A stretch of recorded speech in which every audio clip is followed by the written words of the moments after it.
Today we made an offer that the Ukrainians have accepted, which is to enter into a ceasefire and into immediate negotiations to end this conflict in a way that's enduring and sustainable and accounts for their interests, their security, their ability to prosper as a nation. I want to personally we both want to thank the Kingdom of Saudi Arabia, His Majesty, for hosting us, for making this possible. They've been instrumental in this process, and we're very grateful to them for hosting us here today. And hopefully we'll take this offer now to the Russians. And we hope that they'll say yes to peace. The ball is now in their court. But again, the President's objective here is, number one, above everything else, he wants the war to end. And I think today Ukraine has taken a concrete step in that regard. We hope the Russians will reciprocate. As cartas estão na mesa, e o xadrez geopolítico nunca foi tão intenso. Diante de um conflito que já dura anos, uma decisão surpreendente pode mudar completamente os rumos da guerra. A Ucrânia aceitou uma trégua de 30 dias proposta pelos Estados Unidos, um movimento que reacende as esperanças por um possível cessar-fogo duradouro, mas que também adiciona uma camada extra de tensão ao já delicado tabuleiro político entre Kiev, Moscou e Washington. Com a retomada das ajudas militares americanas, a guerra entra agora em uma fase crítica, e todas as atenções se voltam para Vladimir Putin. Ele aceitará o cessar-fogo ou dobrará sua aposta no campo de batalha? A reunião aconteceu na terça-feira, em Jeddah, na Arábia Saudita. O local não foi escolhido por acaso, sendo um território neutro e estratégico, longe do solo europeu e do próprio conflito, ele se tornou o palco de uma conversa de alto nível entre as delegações americanas e ucranianas. Do lado dos Estados Unidos, estavam o secretário de Estado, Marco Rubio, e o assessor de segurança, Mike Waltz. Do lado ucraniano, Andriy Yermak, um dos principais assessores do presidente Zelensky.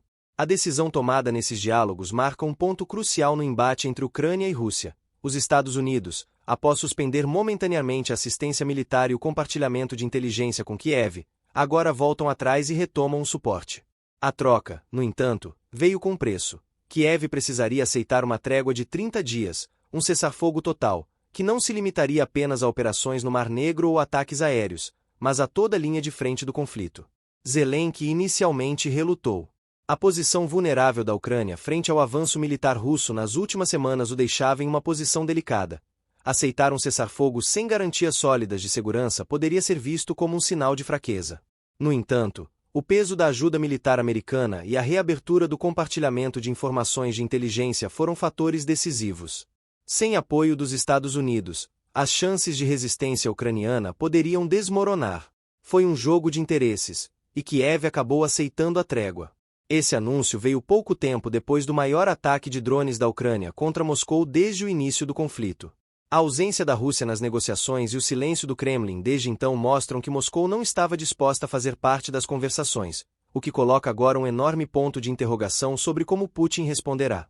Ele aceitará a proposta americana e interromperá os ataques, ou usará essa pausa forçada como uma oportunidade para consolidar suas forças e preparar um novo avanço. Com a bola no campo russo, o desenrolar desses acontecimentos marcará o rumo da guerra nos próximos meses. E agora, todo mundo aguarda para ver qual será o próximo movimento de Vladimir Putin. A decisão dos Estados Unidos de retomar a ajuda militar à Ucrânia pode parecer uma reviravolta previsível, mas sua importância vai muito além do reforço no campo de batalha. Essa mudança representa não apenas um novo fôlego para Kiev, mas também um recado direto a Vladimir Putin. Washington ainda está comprometida com a defesa ucraniana. O desligamento temporário do suporte militar e da inteligência dos Estados Unidos criou um vácuo estratégico que foi rapidamente explorado pela Rússia. Nos últimos meses, Moscou conseguiu realizar avanços significativos na região de Kherson e Donetsk, revertendo algumas conquistas ucranianas anteriores. De acordo com relatórios do Instituto para o Estudo da Guerra, ISW, essa suspensão temporária da inteligência americana pode ter facilitado movimentações russas cruciais no campo de batalha, permitindo que as tropas do Kremlin explorassem vulnerabilidades ucranianas sem serem detectadas a tempo. A decisão de Trump de restabelecer essa assistência militar coloca a Ucrânia novamente em uma posição de resistência robusta. O suporte dos Estados Unidos inclui uma série de ajudas técnicas que vão desde armamentos avançados até sistemas de inteligência de alta precisão, utilizados para interceptar comunicações e rastrear movimentações militares russas. No entanto, com isso, Kiev precisou aceitar um cessar-fogo temporário, o que muda drasticamente o ritmo da guerra. Agora, todas as atenções se voltam para o Kremlin. Desde o início do conflito, Vladimir Putin tem deixado claro que não aceita tréguas que não tragam concessões estratégicas para a Rússia. Em diversas ocasiões, o líder russo afirmou que um cessar-fogo sem garantias concretas para Moscou seria apenas uma pausa para que a Ucrânia pudesse se reorganizar e fortalecer suas posições. Com esse cessar-fogo de 30 dias, há o risco de Kiev conseguir reforçar defesas críticas, particularmente em Kherson e Pokrovsk, que atualmente enfrentam intensa pressão do exército russo. Além do aspecto militar, a trégua também levanta questões econômicas. Durante as negociações em Jeddah, um dos pontos mais discutidos foi a retomada da colaboração econômica dos Estados Unidos com a Ucrânia, especialmente no setor de minerais estratégicos. Esse acordo trilionário interessa diretamente ao governo Trump e, se concretizado, pode garantir à Ucrânia uma posição mais favorável no cenário internacional. Para Moscou, isso poderia representar um novo problema. A Ucrânia garantindo estabilidade econômica poderia reforçar ainda mais sua posição e prolongar sua capacidade de resistência. Enquanto isso, os batalhões russos continuam pressionando a linha de frente do conflito. O foco agora se concentra em Kherson, onde as forças de Putin estão intensificando os ataques para tentar consolidar um domínio completo da região. Em Pokrovsk, no leste ucraniano, há relatos de grandes movimentações russas, sinalizando possíveis novos avanços. Se Putin optar por rejeitar o cessar-fogo, poderemos assistir a uma escalada ainda maior da guerra nos próximos dias. Além da guerra em campo, há uma batalha na narrativa. Antes desta trégua, Trump frequentemente sugeria que Zelensky era o responsável por prolongar o conflito por não aceitar um acordo de paz.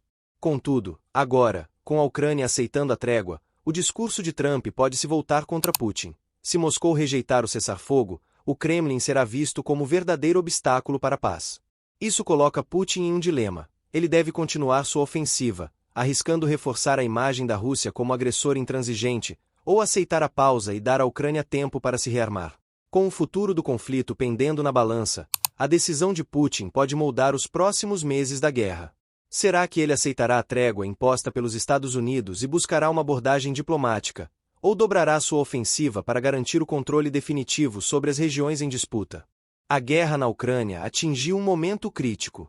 O cessar-fogo aceito por Kiev pode representar um novo capítulo nas negociações internacionais ou simplesmente ser uma pausa estratégica antes de uma nova onda de combates ainda mais intensos. Agora, toda a atenção se volta para Vladimir Putin e o Kremlin, que precisam decidir se aceitarão ou não a proposta americana.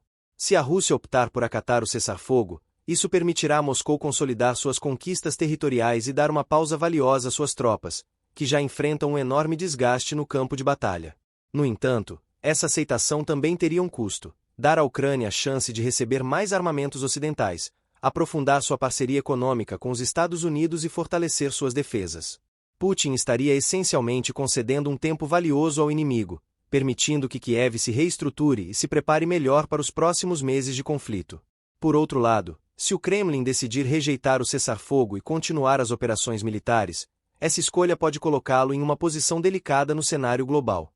Até agora, havia uma narrativa que favorecia a Rússia, sugerindo que era a Ucrânia que se recusava a negociar pela paz. Com a mudança de posicionamento e a aceitação da trégua por Kiev, essa justificativa se esvazia. Se o próprio Putin for quem recusar as negociações, ele poderá ser visto pela comunidade internacional como o líder que impede uma solução diplomática, o que pode gerar ainda mais sanções econômicas e diplomáticas contra a Rússia. Outro fator crucial é a posição dos Estados Unidos. O governo Trump demonstrou que deseja controlar a narrativa sobre a guerra e continuar exercendo pressão sobre a Rússia. Se Moscou rejeitar a trégua e intensificar os combates, os Estados Unidos poderão aproveitar essa decisão para justificar novos pacotes de sanções ou até um reforço ainda maior na assistência militar à Ucrânia, o que prolongaria o conflito indefinidamente. Para a Ucrânia, esse cessar-fogo pode representar uma oportunidade de reorganizar suas tropas e evitar um maior avanço das forças russas em regiões cruciais como Kherson e Donetsk. Porém, há o risco de que Putin simplesmente use essa trégua de forma estratégica para mover forças, fortalecer seu posicionamento e preparar uma nova e ainda mais agressiva investida contra o território ucraniano após os 30 dias de pausa. É importante lembrar que, apesar desse cessar-fogo temporário, a guerra está longe de um fim definitivo. Com o campo de batalha ainda ativo em várias frentes e uma incerteza sobre as verdadeiras intenções do Kremlin, os próximos movimentos de Putin serão um teste fundamental para o futuro da guerra. Independentemente do caminho escolhido pela Rússia, essa pausa de 30 dias pode ser o ponto de virada para o futuro do conflito. Será que Putin usará esse tempo para construir uma estratégia pacífica e evitar maiores desgastes para a Rússia? Ou optará por ignorar a proposta e continuar sua ofensiva, arriscando entrar em conflito direto com uma narrativa desfavorável imposta pelos Estados Unidos? A resposta a essas perguntas será essencial para definir os rumos da guerra. E uma coisa é certa: o mundo estará observando cada passo com máxima atenção. Se você gostou desse conteúdo, deixe um like, se inscreva no canal e ative o sino de notificações para continuar acompanhando as principais análises sobre geopolítica e conflitos ao redor do mundo. Compartilhe esse vídeo com seus amigos e deixe seu comentário dizendo o que você acha que Putin fará a seguir. Muito obrigado por assistir e até o próximo vídeo. That, and I think as a result of this positive step forward, the president has decided to lift the pause on aid and on our security assistance to Ukraine going forward, and that's effective immediately.